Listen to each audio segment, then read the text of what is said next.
আসসালামু আলাইকুম। এটি হচ্ছে চট্টগ্রাম কেন্দ্রীয় কারাগারের উত্তর দিক, যেখানে প্রতিদিন অসংখ্য মানুষ এসে ভিড় জমায় কারাগারে থাকা তাদের স্বজনদের দেখার জন্য।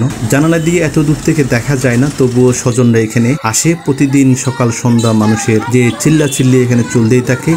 দেখতে পাচ্ছেন ইশারা ইঙ্গিতে কথা বলে, এত দূরে কিন্তু সাউন্ড যায় না, তবে একটু দেখার জন্য প্রিয়জনকে এখানে ছুটে আসে তাদের প্রিয়জনরা।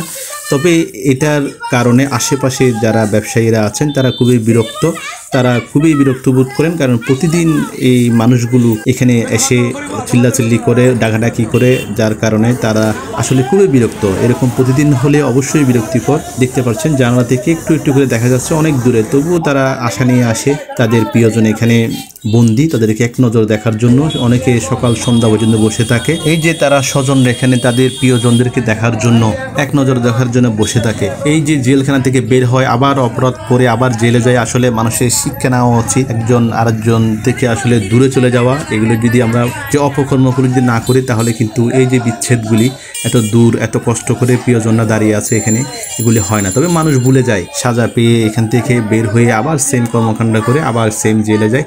তবে এখানে যারা যায় তাদের উচিত শৃঙ্খলাভাবে আসলে এত দূরে চিল্লাচাল্লি না করা। আপনজনকে এক নজর দেখার জন্য যারা ছুটে আসে তারা কি আর কথা শুনে? তাই আসলে এটা পরিস্থিতির শিকার সবাই। কারণ এখানে ব্যবসা প্রতিষ্ঠান করতেছি, এখানে আমরা অনেক সময় আমাদের সাথে মানুষদের সাথে ঝগড়া হয়ে যায়, কারণ যদি সত্য বলি ওরা সরে না।